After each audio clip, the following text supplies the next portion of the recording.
क्योंकि जेल चारों तरफ से पानी से जो घिरी हुई है और अब उनके मुताबिक उन्हें अपनी पूरी जिंदगी यहीं बितानी पड़ेगी। पर उनकी इस बातचीत ने फ्रैंक के दिमाग में एक नए आइडिया का बीज बो दिया और अब फ्रैंक इतिहास बनाना चाहता था। वो इस जेल से भागने वाला पहला इंसान बनना चाहता था। उसी रात फ्रैंक ने वार्डन के कमरे से चुराए हुए नेल कटर की मदद से अपने कमरे की ग्रिल के आसपास मौजूद सीमेंट को खुरेदना शुरू कर दिया और जैसे ही उसे गार्ड्स के पैरों की आवाज आती तो वो उस नेल कटर को बाइबल में छुपाकर उसे पढ़ने का नाटक करने लग जाता ताकि किसी को भी उस पर शक न हो। समय के साथ उसकी मेहनत रंग भी लाने लगी और धीरे धीरे ग्रिल के आसपास की सीमेंट कमजोर पड़ने लगी। उधर मुलाकात के समय जब इंग्लिश और चार्ली अपने परिवार वालों से मिलने के लिए गए तो इंग्लिश अपनी बेटी से बात करने में काफी हिचकिचा रहा था क्योंकि उसकी बेटी उसकी गैर मौजूदगी में काफी बड़ी हो चुकी थी और इंग्लिश को अपनी बेटी का बचपन ना देख पाने का बहुत ज्यादा अफसोस था। इधर अपनी बीवी से मुलाकात के वक्त चार्ली को अपनी बूढ़ी माँ की बिगड़ती हुई तबीयत के बारे में पता चला और डॉक्टर के मुताबिक चार्ली की माँ के पास अब सिर्फ कुछ महीने ही बचे हुए थे और इसी चीज ने चार्ली के मन में अल्काट्राज से भागने की इच्छा पैदा की। अगली सुबह नाश्ते के दौरान फ्रैंक ने जॉन और चार्ली के सामने अपना जेल से भागने का प्लान रखा। फ्रैंक के मुताबिक खारे पानी और हवा ने जेल की इमारत को काफी कमजोर कर दिया था जिसके चलते वो लोग सीमेंट को कुरेद कर वेंटिलेशन ग्रिल्स को निकाल सकते हैं जिसके बाद वो उन्हीं ग्रिल्स से होते हुए पाइपलाइंस तक पहुंचकर वहां से भाग जाएंगे। पर बात अभी भी वहीं अटकी हुई थी कि जेल से तो निकल जाएंगे, समुद्र पार कैसे करेंगे। इस पर फ्रैंक ने कहा कि क्लेरेंस जेल के कपड़ों के डिपार्टमेंट में काम करता है तो वो वहां से एक एक करके कभी रेन कोट और थोड़ी बहुत रबड़ सीमेंट चुरा सकता है। इस सब की मदद से मुझे लाइफ बोट और लाइफ जैकेट बनानी आती है, भरोसा करो मेरे ऊपर। फ्रैंक का प्लान सभी को काफी पसंद आया और उन सभी ने एक साथ मिलकर इस प्लान पर काम करने का फैसला किया। उस रात फ्रैंक हर रोज की तरह अपने सेल में सीमेंट को निकालने में लगा हुआ था और इस बार चार्ली भी उसके साथ था जो अपने सेल से बाहर नजर रखे हुए था ताकि किसी गार्ड को उनके प्लान के बारे में पता न चले। इधर फ्रैंक का काम तो हो रहा था पर नेल कटर छोटा होने की वजह से उसको चलाने में बहुत ज्यादा समय लग रहा था और मेहनत भी बहुत ज्यादा हो रही थी। नेल कटर ज्यादा तीखा भी नहीं था तो जोर ज्यादा लगाना पड़ रहा था। इसी वजह से फ्रैंक के हाथ पर काफी चोटें भी लग गई थी जो अब उसे काफी परेशान कर रही थी। इसीलिए अगली सुबह उसने सभी को इस परेशानी के बारे में बताया और अब उनके मुताबिक उन्हें एक बड़े और ज्यादा ताकतवर हथियार की जरूरत थी। पर तभी फ्रैंक की नजर अपनी चम्मच पर पड़ी और उसने तुरंत ही अपनी चम्मच को जूते पर घिसकर गंदा कर दिया जिसके बाद उसने गार्ड को बुलाकर चम्मच गंदी होने की शिकायत की। बाकी लोगों ने भी उसका साथ देते हुए गार्ड से चम्मच बदलने की रिक्वेस्ट की। गार्ड को भी इसमें कोई गलत चीज नहीं लगी और उसने बड़ी आसानी से उनको चम्मच बदलने के लिए हामी भर दी। पर जैसे ही वो लोग चम्मच बदलने के लिए फ्रंट डेस्क पर गए तो जॉन ने वहां मौजूद गार्ड को अपनी बातों में उलझा लिया जिसका फायदा उठाकर फ्रैंक ने एक एक्स्ट्रा चम्मच अपनी जेब में डाल ली।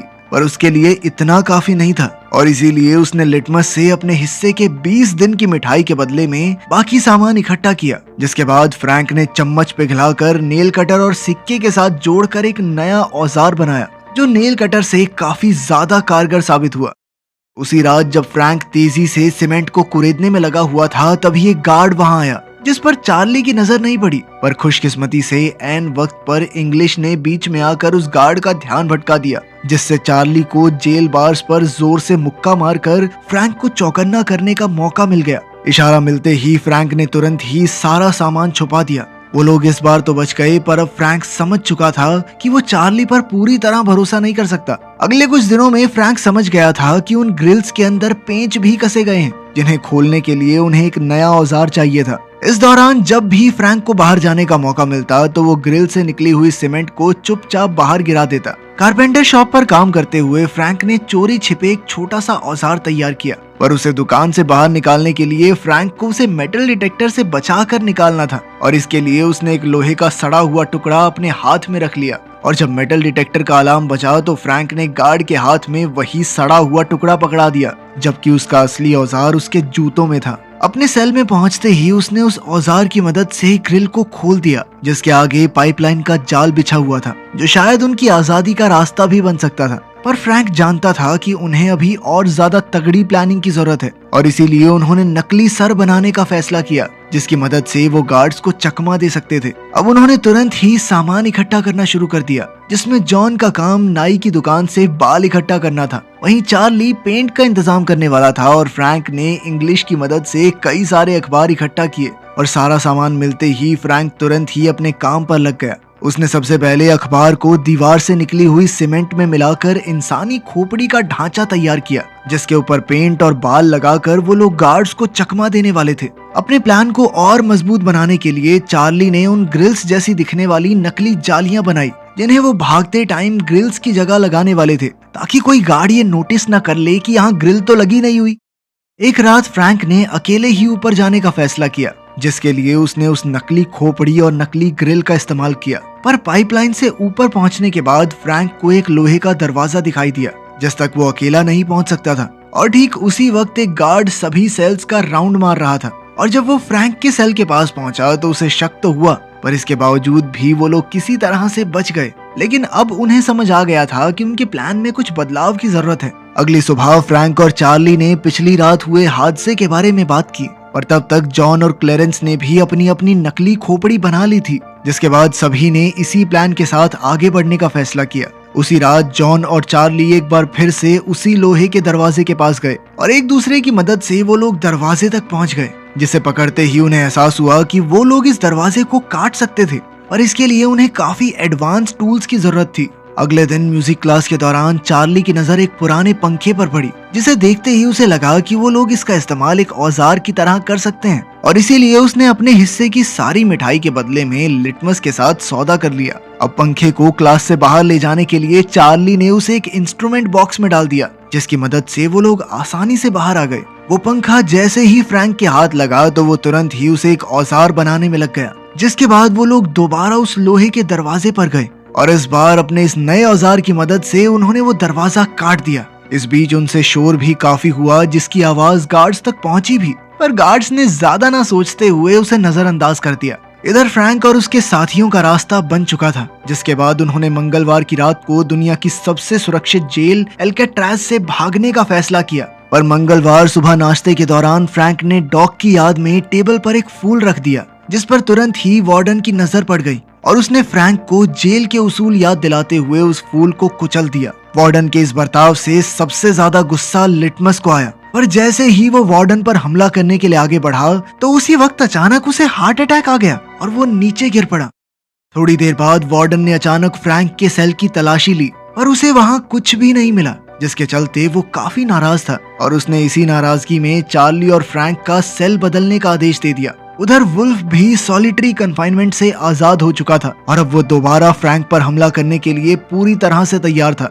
पर जैसे ही वो हमला करने के लिए आगे बढ़ा तो इंग्लिश ने उसे बीच में पकड़ लिया। उस रात फ्रैंक, जॉन, चार्ली और क्लेरेंस ने पाइप में मिलने का फैसला किया, लेकिन फिर ऐन वक्त पर चार्ली काफी ज्यादा घबरा गया और उसने प्लान में शामिल ना होने का फैसला किया। लेकिन बाकी तीनों बिल्कुल अपने प्लान के मुताबिक आगे बढ़ रहे थे और इधर चार्ली की आंखों के सामने से उसकी आजादी का सपना दूर होता जा रहा था। उधर उस दरवाजे को पार करते हुए फ्रैंक और बाकी लोग छत तक पहुंच गए थे, जहां उन्हें सर्च लाइट से बचना था। उधर चार्ली ने भी आखिरकार जेल से भागने का मन बना लिया, जिसके बाद वो पूरी रफ्तार से पाइपलाइन से होता हुआ उस लोहे के दरवाजे तक पहुंचा। पर अब वो अकेला उस दरवाजे को पार नहीं कर सकता था, जिसका मतलब था उसने अपनी आजादी का मौका अपने डर की वजह से गवा दिया। वहीं दूसरी तरफ सर्च लाइट से बचते बचाते फ्रैंक, जॉन और क्लेरेंस जेल की दीवार तक पहुंच गए। उन्होंने देखा कि कहीं आसपास कोई है तो नहीं और फिर वो चुपचाप दीवार को पार करके जेल से बाहर आ गए। अब वो तीनों कैदी एक रोड को पार करते हुए समुद्र के किनारे तक पहुंच गए थे।